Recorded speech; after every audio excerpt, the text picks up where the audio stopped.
I'm Mikkie and welcome to Mikkie in the Mix. If you want to learn how to crochet, I'm going to show you how. I've personally been crocheting for over 13 or 15 years. I lost track by now, but just a very long time. And I noticed that sometimes it can be very helpful to watch things up close in video format, which is the reason I'm gonna make a series. If you want to learn the basics, this will be the very first video. If you want to learn how to crochet, there is number one step basically that you cannot get around. If you want to make anything, this is simply the first thing you have to learn. And that is how to make a chain. So, if you want to know how to make a chain, let's jump right into the video. And if you're into a creative mess, also don't forget to subscribe using the buttons, the button down below. But for now, just grab yarn and a crocheting hook, and that's all you need to learn how to crochet. Let's get started. Okay, so I hope you are excited yet because you're gonna learn how to crochet. Okay, so first off, I am using this green type yarn because I think it will show well on camera, so it will be easier for you to follow. I already got my yarn hook. This is a 5.5 millimeter hook. If you're unsure on which yarn hook size you need to use for your yarn, check the label, because usually the label has an icon such as this, and the top symbol is for a knitting needle and the bottom symbol is for a crochet needle. So this is the recommended hook or needle size respectively. So if you're unsure, you can always test it out. It differs per project, but in the beginning, as an absolute beginner, I recommend just adhering to what the label says. So once you have your hook size, then we're gonna see what we're gonna do. Get ready to chain, babies. So I am currently holding the yarn like this. Why I'm doing this is because if I don't hold this, then it's just gonna flop over and I won't be able to do anything with it. So I'm gonna use my thumb and index finger to hold this. But if you've been paying attention, you'll also see I'm holding the yarn right here. Why am I holding the yarn here between my fingers and not just like this? Because again, it makes it more difficult to do anything with the yarn compared when I hold it like this. And also, holding the yarn here lets me gain tension. So tension is a word, the more you crochet, the more you will hear it. Basically, tension means how tightly you knit or crochet your stitches. So don't worry, I'm just going to show you something. You don't have to follow along right now, but this could be an example of a fairly loose tension, because you see there's quite a lot of spaces here in the stitches. So what it means to have tight tension is, well, you're just a very tight person. And then your loops will look tighter because you're straining the yarn more.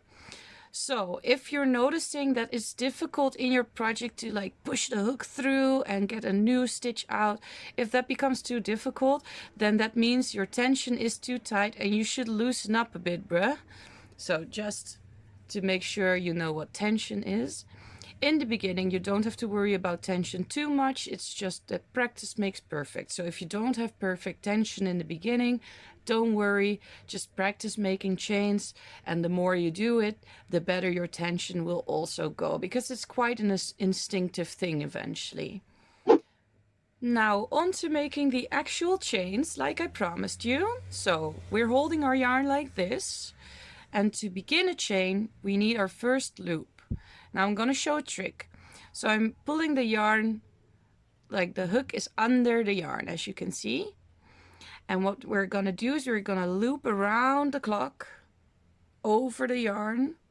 So now I have a loop here. I'll try to show you more closely.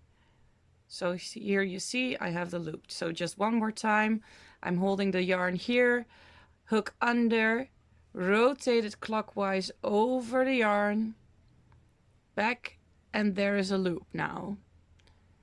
Yeah? Okay, one more time. Hold the yarn between thumb and index finger and here for tension, yarn under, twist clockwise, just full circle, and now there is a loop here. So don't let go of your yarn, because if you do, then the loop is gone again. So if you're holding it like this, now we're gonna make sure our first yarn goes through the other one.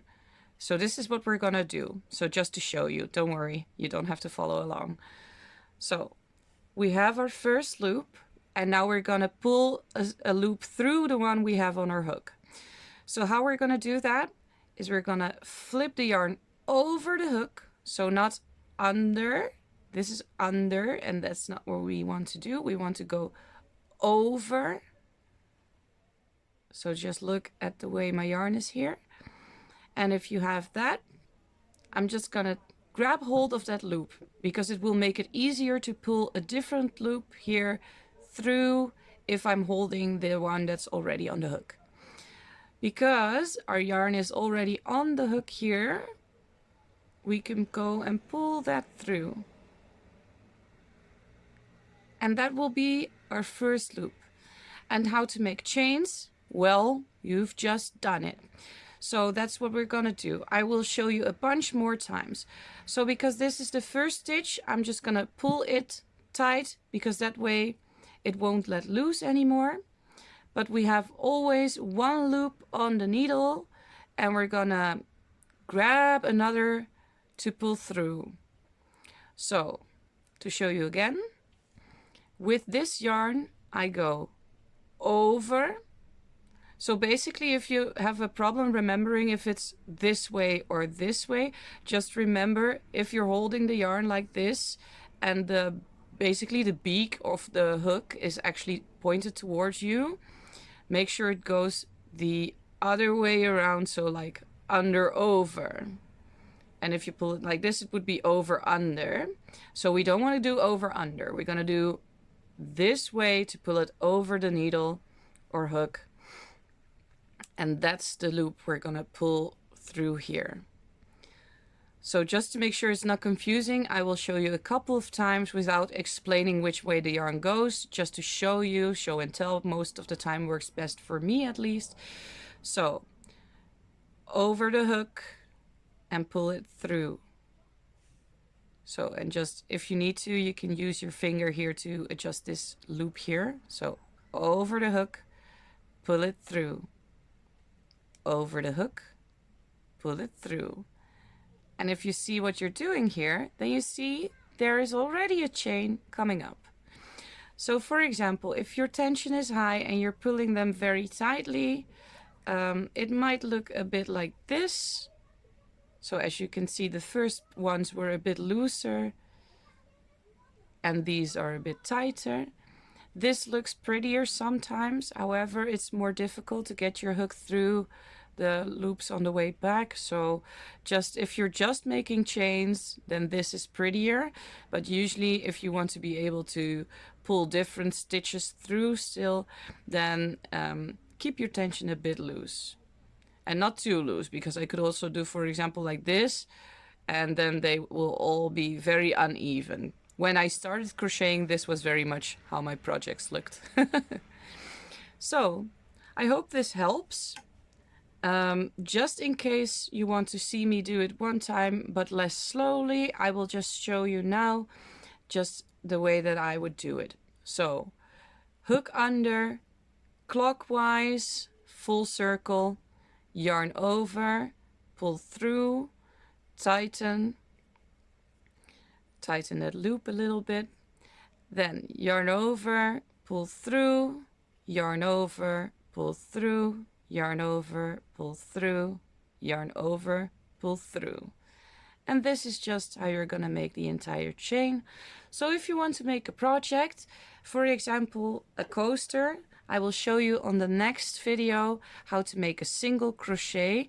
And a single crochet basically means that you're gonna stitch into the previous stitch. So if we have this bunch of chains, doing a single crochet will be going back a row and then going back a row. So you could, for example, make a square that you could use as a coaster. That's a very easy, friendly, beginner friendly project.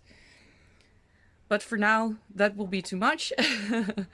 What I would suggest for now is you just practice making chains. I hope this video was helpful. So I hope my video tutorial was useful to you, and thank you so much for watching. Of course, I'm very glad if people are watching my content, as I am a new YouTube channel for now. So I very much appreciate it if you would like to support me.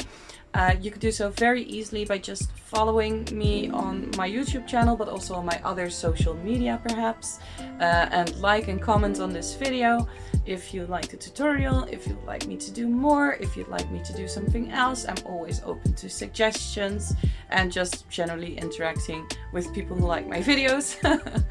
So in conclusion, this was tutorial number 1. If you want, I will get on making the next tutorial as soon as I can, or perhaps by the time you're watching this, it's already online, in which case you could find it on my channel or through one of the suggested videos. So in any that case, thank you for watching, and I'll see you next time in the mix. Okay, bye!